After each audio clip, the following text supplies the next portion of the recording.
Jose Francisco Arias Tovar was met with open arms in the driveway of his Dalton home. Alguien en la vida ser mejor que yo, y yo por eso me levanto todas las mañanas, para poder brindarles un mejor futuro a mis hijas. That's after a month in the Stewart Detention Center, where his daughter, 19-year-old Jimena Arias Cristobal, remains. Verla, yo pedí, le escribí al director, le escribí al manager de la unidad, le escribí a mi oficial, les escribí cartas, escribí reportes, les dije entiéndanme, soy un padre, mi hija está aquí, tiene 19 años, déjenmela ver, y nunca me contestaron, no me dejaron verla nunca.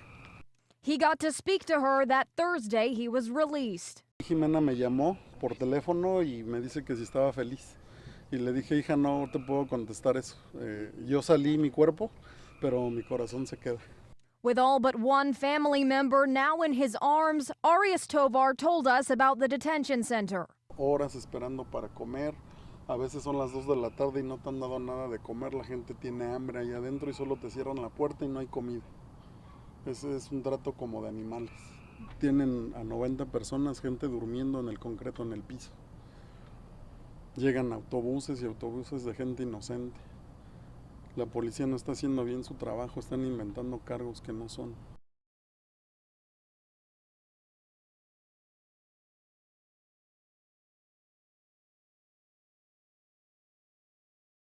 What is happening is harassment, it is an attack.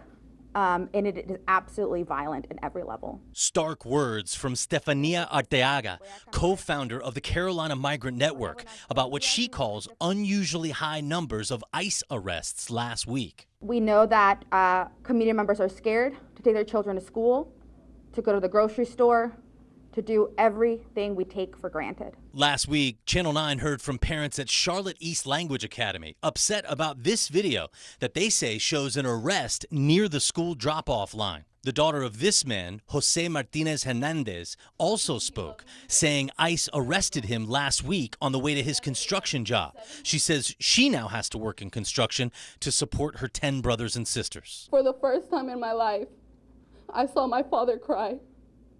The man who had always been our rock, our provider, was reduced to tears, and it shattered our hearts. Carolina Migrant Network says this issue affects all Charlotteans, not just immigrants who are here illegally. We don't feel safe when unmarked vehicles with undercover agents who do not state who they are stopping our neighbors. For 6 months, police say that Mill Creek family, including 2 adults and 5 children, lived in fear for their lives. He claimed his people were watching and any defiance could result in their deaths. According to Unified Police, it all began when 23-year-old Christopher Dominic Garcia moved in with his pregnant girlfriend's family. Shortly after, he allegedly began telling elaborate tales about cartel connections and threats. Court documents reveal Garcia carried a handgun throughout the house, sometimes pointing it at family members. He also allegedly came home covered in blood, claiming he'd been conducting cartel business. As the months passed, the family told police Garcia's control intensified.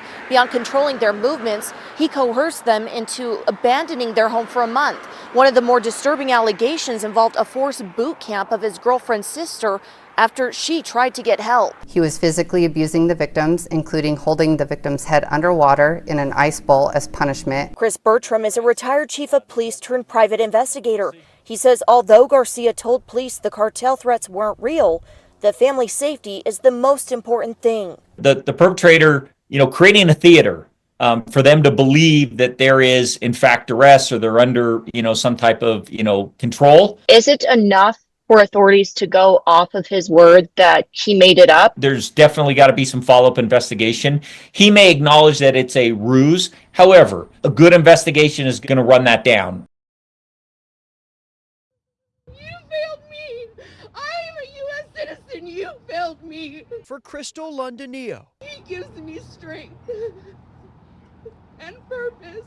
her whole world has been turned upside down. 4 days is too long. Max, her husband of more than 20 years and father of their 3 children, was detained by Customs and Border Protection at SCA last week after he and his family returned back from a vacation to the Philippines. Free Max now. His family claims he was taken into custody over a nonviolent offense that was settled years ago. And today, they wouldn't even come outside and talk to her. We asked Customs and Border Protection more about Max's case. So far, a spokesperson told us they are looking into this. The lack of accountability by the United States Customs and Border Protection is failing him right now. It's failing everybody. And it's that lack of clarity that has Crystal worried about other people with cases like her husband's. It's being taken from everybody that seeks refuge here, that seeks freedom, that seeks equality. Although it's not clear what is next. Free Max now! Free Max now! Those who know Max are at his family's side. Max is a very hard worker, very straightforward person. To ever meet him is to like him. As they hope for his release soon. We will not stop until Max is free.